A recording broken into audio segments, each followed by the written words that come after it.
की जशी जशी बाकीच्या कारखान्यांची कार्यक्षमता वाढेल, म्हणजे कपॅसिटी वाढेल. गेल्या वर्षी महाराष्ट्रातले निम्मे कारखाने किती दिवस चालले? 83 दिवस चालले. कारखाना जर सक्सेसफुल व्हायचा असेल तर कमीत कमी 160 दिवस कारखाना चालला पाहिजे. आपला कारखाना चालला काय 100 दिवस? 142 दिवस चालला गेल्या वर्षी. 160 दिवस कारखाना चालला पाहिजे. पण जर ज्यांची ताकद जास्त आहे त्यांनी जर फटाफट आजूबाजूचा ऊस तोडून नेला, आपल्याला ऊस शिल्लक राहिला नाही, तर आपला कारखाना, समजा आपला किंवा कोणताही कारखाना, तो जर 80 दिवस चालला तर उरलेल्या दिवसाचा पगार कर्मचाऱ्यांना घरी बसून द्यावा लागेल. उत्पन्न तर येणार नाही, कर्मचाऱ्यांना पगार तर नाकारता येणार नाही, मग त्यांना घरी बसून हा पगार द्यावा लागेल.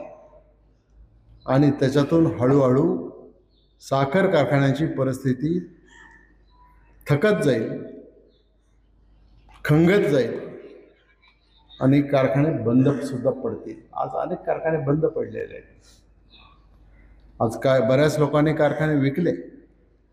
आणि म्हणून माझं असं म्हणणं आहे की संस्था जरूर स्थापन आम्ही केली असेल, पण ही काही आमची किंवा आमच्या कुटुंबाच्या मालकीची संस्था नाही.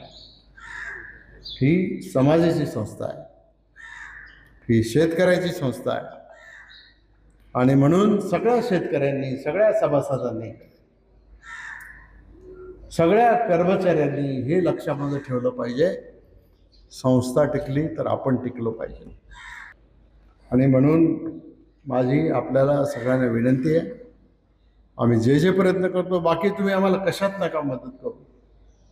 फक्त ऊसाचं बियाणं बदलणं, ड्रीपवर ऊस घेणं, AI टेक्नॉलॉजीचा वापर करणं, या सगळ्या गोष्टी ज्या वेळेला कारखाना किंवा सरकार पुढे येईल त्यावेळेला त्याचा अंगीकार शेतकऱ्यांनी जर केला तर या सगळ्या संकटावर मात करायचं. म्हणजे काही लगेच उद्याच्या उद्या असं काही घडेल असं नाही.